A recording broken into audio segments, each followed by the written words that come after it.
Russia just asked for a ceasefire, not because it's winning, because it needed the streets of Moscow to look peaceful for a parade. Victory Day, May 9th, the same holiday Vladimir Putin used to declare this war would last 3 days. 3 years later, his army is losing ground, losing men, and losing the drone war to a country he said would fall in a weekend. So the real question isn't whether Russia is winning. The question is, how long before the map catches up with the truth? On paper, Russia controls more Ukrainian territory today than at any point since the 2020 has suffered an estimated 900,000 military casualties, killed, wounded, captured, missing. That figure exceeds the total American losses across all of World War II.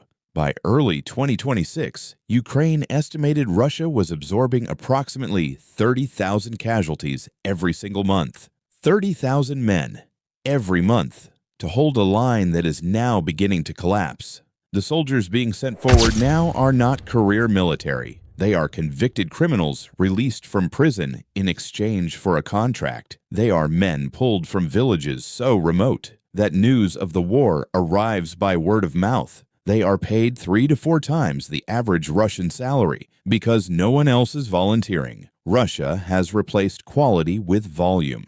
On a modern battlefield, against an enemy that has had 3 years to learn how to kill efficiently, volume is not a strategy, it is a slow execution. Here is where the story changes permanently. Ukraine built something no military academy on earth had prepared the world for. Not tanks, not missiles, drones. By 2026, 85% of all Russian frontline casualties were being caused by Ukrainian drones.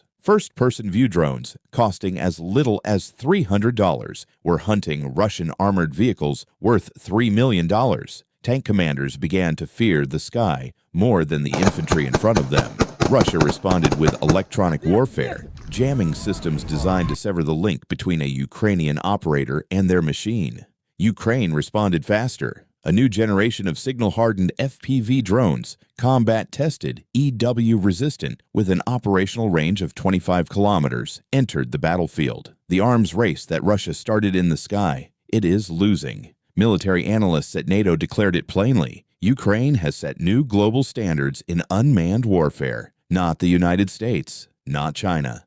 Ukraine. Then came April 2026, and the narrative collapsed. For the first time in 27 months, Russia lost ground. Not a symbolic skirmish, not a repositioning. 67 square kilometers of Ukrainian soil recaptured in a single month. Russian military bloggers, the same propagandists who had spent 3 years declaring inevitable victory, began publishing something different: panic, disbelief, the suggestion buried carefully in language that something had gone deeply wrong. Reports emerged of Putin privately fearing internal destabilization, of concerns within the Kremlin, of a president who promised 3 days, and is now entering year 5, watching his Black Sea fleet take strikes, watching his forces get expelled from Mali in Africa, and watching a country he once dismissed issue drone-hardened weapons his own engineers have not matched. And then he called for a ceasefire, not a negotiated peace, a unilateral pause, specifically timed to protect a military parade in Red Square. When a nation publicly pauses a war, it claims to be winning. To protect the optics of a parade, it is not winning, it is performing. So, is Russia winning? Territorially, yes. Russia still occupies Ukrainian land on a static map that registers as a gain. But a map is a photograph. It captures a moment. It does not capture a trajectory. Russia entered this war as one of the world's most feared military forces. It exits. If it exits, having spent close to 1 million men, depleted its strategic reserves, isolated itself from the global financial system, lost its foothold in Africa, failed to break Ukraine's military will, and now finds itself unable to advance against a nation it outweighed in every category on day one. That is not victory.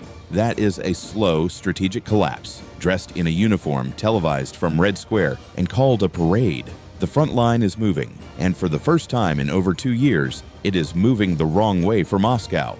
The war is not over, but the question of who is winning, the answer is no longer what it was 3 years ago. If this breakdown changed how you see this war, subscribe. The next intelligence file is already being prepared.